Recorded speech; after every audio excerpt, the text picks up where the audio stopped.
አንተ የቀረስከን ፕሮግራም የሚጀምረው ፕሮግራም ሲታይ ሁሉም ሰው ተደዋውሎ አባቴ ቢዚ ነው በስልክ እያየን እኮ ነው ፕሮግራምን ምናምን እያሉት ይደውሉለታል። እኔ ቁጭ ብያለሁ ጓደኞች ምናምን አሉ እንደዚህ ቤቱ ሞልቷል ሰው ያህል። እሷ ወጣለች ሄዳለች የለችም። ከዛ ሳይ የለችም ኡሚ የለችም። ወጣሁኝ ፍለጋ ወጣ በዛ ግሪዳ ስር ቆማ ታለቅሳለች። ምንድነው አልኳት።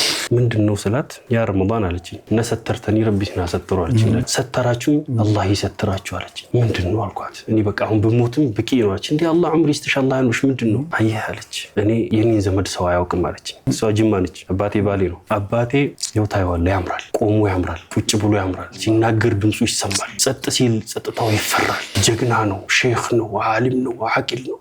እሷ ምስኪን ትንሽ ቁርአን የምትቀራ ምናምን ሰው ነች። አሁን አለችኝ አባታችሁን አባቱ ይታወቃል፣ ጀግና ነው አባትየው። ፈረስ ላይ ሆኖ እግሩ መሬት ይነካ ነበር። የአባቴ አባት በቃ በጣም አልይ ቃሲም ከተባለ ይታወቃል፣ ዋሪየር ነው ምናምን። እና አሁን እናንተ ዱርዬ ብትሆኑ በየመንገዱ ተቀምጣችሁ ሲጃራ ብትጠጡ፣ ሴት ብትለቅፉ፣ ያችኛውም ልጅ ይዛ መታ እሱ ነው ብትል ምናምን ብትል፣ አየህ የኔን ዘመድ የኔን ቤተሰብ ሰው ስለማያውቅ እሱን ያውቁታል፣ ጀግና ነው። በሷ ወጥተው ነው በሷ ቤተሰብ ወጥተው ነው ታስብሉኝ ነበር። አላህ ይሰትራችሁ አለች።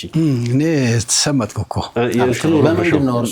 በቃ ይሄ እናቱ ነገር አይሆንኝም ታውቃለህ። አሁን ምንድነው የምትለው መሰለኝ ረመዳንና ሙባረክን አላህ ሰጣት። እንግዲህ እኚህ ሁለት ልጆች ነው ከሷ ያገኘሁት። እኔ ዘሬም አባቴም እናቴም ጎሳዬም እነሱ ናቸው። አላህ እንደው በረካ ውስጥ ያርግልኝ እነዚህ ሁለቱን 2000 ያርግልኝ ብላ ስትልና ዱዓ ስናደርግ አንድ ላይ ዱዓ ስናደርግ ያንን አላህ ዳዕዋዋን ሰምቶ እነዚህ ሁለቱን ልጆች በተለይ ስለ ረመዳን ልንገርህ ስለ ሙባረክ ልንገርህ በቃ አልহামዱሊላህ ወማ ቢኩም ምን ኒዕመቲን ፈሚን አላህ ያላህ ኒዕማ ነውና እነዚህን ሁለቱን ልጆች 2000 አረገልኝ አላህ ለሷም እሷም እንደዛ በቃ ምን ልበል ይሄ ነው እሷ ነገር በቃ አላህ ይሄንን ሁሉ መልስ መለሰላት። በትክክለኛ ጊዜ በትክክለኛ ቦታ መልሱን መለሰላት።